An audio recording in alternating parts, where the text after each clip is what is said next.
Magandang araw mga palangga at mga kababayan ko. Medyo matagal po tayong nanahimik, pero ngayon tingin ko kailangan ko magsalita ulit. Dahil ayon kay Ted Filon, sobra na, tama na. Grabe na talaga ang korupsyon sa ating bansa. It has even been the corruption in the Philippines has even been noticed by the international community. If you saw the interview in Australia with, I think, Ferguson, the lady media practitioner.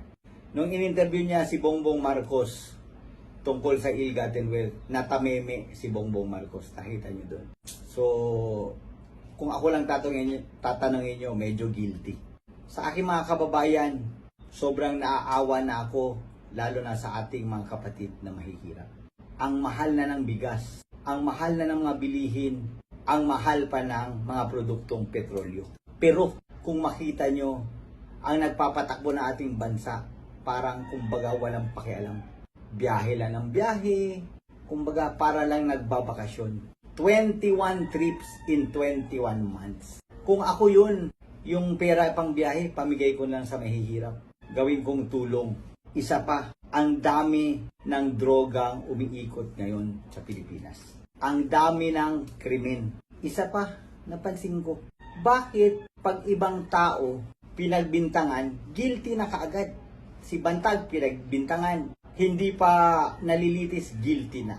Si Arnie Tevez pinagbintangan, isang araw lang, guilty na. Si Pastor Kibuloy pinapaimbestigahan, guilty na, hindi pa naiimbestigahan, pinapatawag pa lang, guilty na. Pero si Lisa Araneta Marcos, nadawit sa isang extortion issue, kaagad pinawalang sala ni Jean Fajardo ng PNP. Bakit ganon? Ilan ba ang pinagbabatayan ng batas natin sa Pilipinas? Are there two sets of laws in the Philippines? Isa para sa mga may kapangyarihan, isa para sa ibang tao. Or isa para sa mga kakampi ng mga Marcos, isa para sa ibang mga tao. Di ba dapat sa isang bansa, isa lang ang sinusunod na batas? Dapat pantay-pantay sa lahat ng tao. Hindi ko rin maintindihan kung bakit ang ating kongreso, kung saan ako ay miyembro, kahit tinanggal pa nila ako sa aking paniniwala, hindi karapat dapat yon dahil hindi nabigyan ng due process. Hindi lang kongreso, pati senado hindi ko na maintindihan. Pag si Arnie Tevez, bawal ang Zoom. Pero ngayon, makita natin sa senado at sa kongreso, ang dami nang nagzo-Zoom. Yung mga kunwari witness nila, 'di ba? Bakit sila pinapayagan mag-Zoom? Sabay si Arnie Tevez bawal mag-Zoom. So double standard na naman. Again, tanong ko, ilan ba ang rules ng Senado? Ilan ang rules ng Kongreso? Dapat isang set lang ang rules ng mga chambers na ito. Nanggaling ako diyan eh. Alam mo, sobra na ang pang-aabuso ni Tambaluslos. Dapat na natin tong wakasan.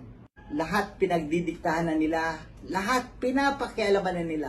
May nakita ako kailan lang, pati LGU ng San Simon, pinapakialaman. Sobra na talaga. Ngayon, grabe ang kanilang persecution, or sa Tagalog, pang-uusig sa mga taong hindi sumasang-ayon sa kanilang mga gawain at sa kanilang mga gusto. Sino ang kanilang mga inusig? Ang una, si General Bantag. Sumunod, si Arnie Tevez. Tinanggal sa Kongreso.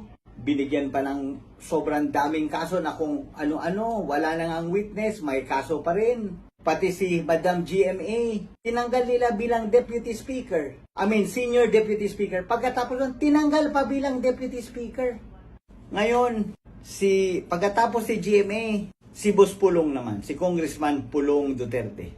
Gusto na naman nilang tanggalin, pero tingin ko hindi nila kayang gawin. Inuusig din nila si Boss Pulong. Bakit? Pati si PRRD, inuusig nila. Pati si Vice President Inday Sara, sinisiraan at inuusig nila. Pati isang kagalang-galang na pastor, nagsasamba at sa Bisaya, nagsispread ng word ng ating Panginoon. Pati yun, sinisiraan nila. Nakikita ko nga ngayon, ang ginagawa nila kay Pastor Kibuloy, eksaktong script sa ginawa nila sa akin. sinimulan sa pagbibintang na may mga baril, may ganito ganyan, hindi ako magtataka na malamang i-raid din nila si Pastor Kibuloy. Pero siguro ngayon magdadalawang isip na sila dahil syempre alam nilang obvious na masyado yung ginagawa nila. Dahil lang ba ang SMNI ay nagsasabi ng katotohanan at ayaw sumunod sa ibang mainstream media na sila lang ang parating nilalabas sa balita, ang administrasyon lang. Ito sobra na talaga to, sobra na. Alam nyo, hindi lang opisyal ang kanilang inuusig. Imagine, pati vloggers inuusig nila. Ang mga banateros, inuusig nila. Ang ibang vloggers tinatakot, nakasuhan. Pati si Maharlika, may threat sa kanyang buhay. Bakit ganun? Ang tanong ko sa inyo mga kababayan, papayag pa ba tayo sa ganito? Hanggang kailan natin ito lulunukin? Ang kanilang paglalabastangan, ang kanilang sa Bisaya, pagpanunog, pang-aapak pala sa Tagalog, sobra na talaga.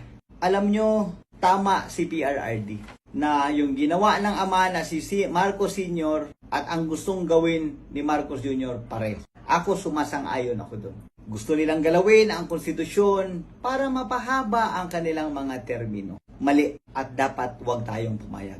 Ang aking panawagan sa lahat, tayo ay magkaisa, laban para sa bayan. Let us protect the Constitution. Protektahan natin, samahan natin si Pastor Kibuloy, si Ma'am Inday Sara, ipaglaban natin si Ma'am GMA na huwag nilang apak-apakan, at pati ang mga vloggers at ang lahat ng mga tao na ang kagustuhan lang naman ay maging tama at gumanda ang buhay ng bawat Pilipino. Dapat tayong magkaisa at ipaglaban natin ang tama. Laban tayo para sa bayan.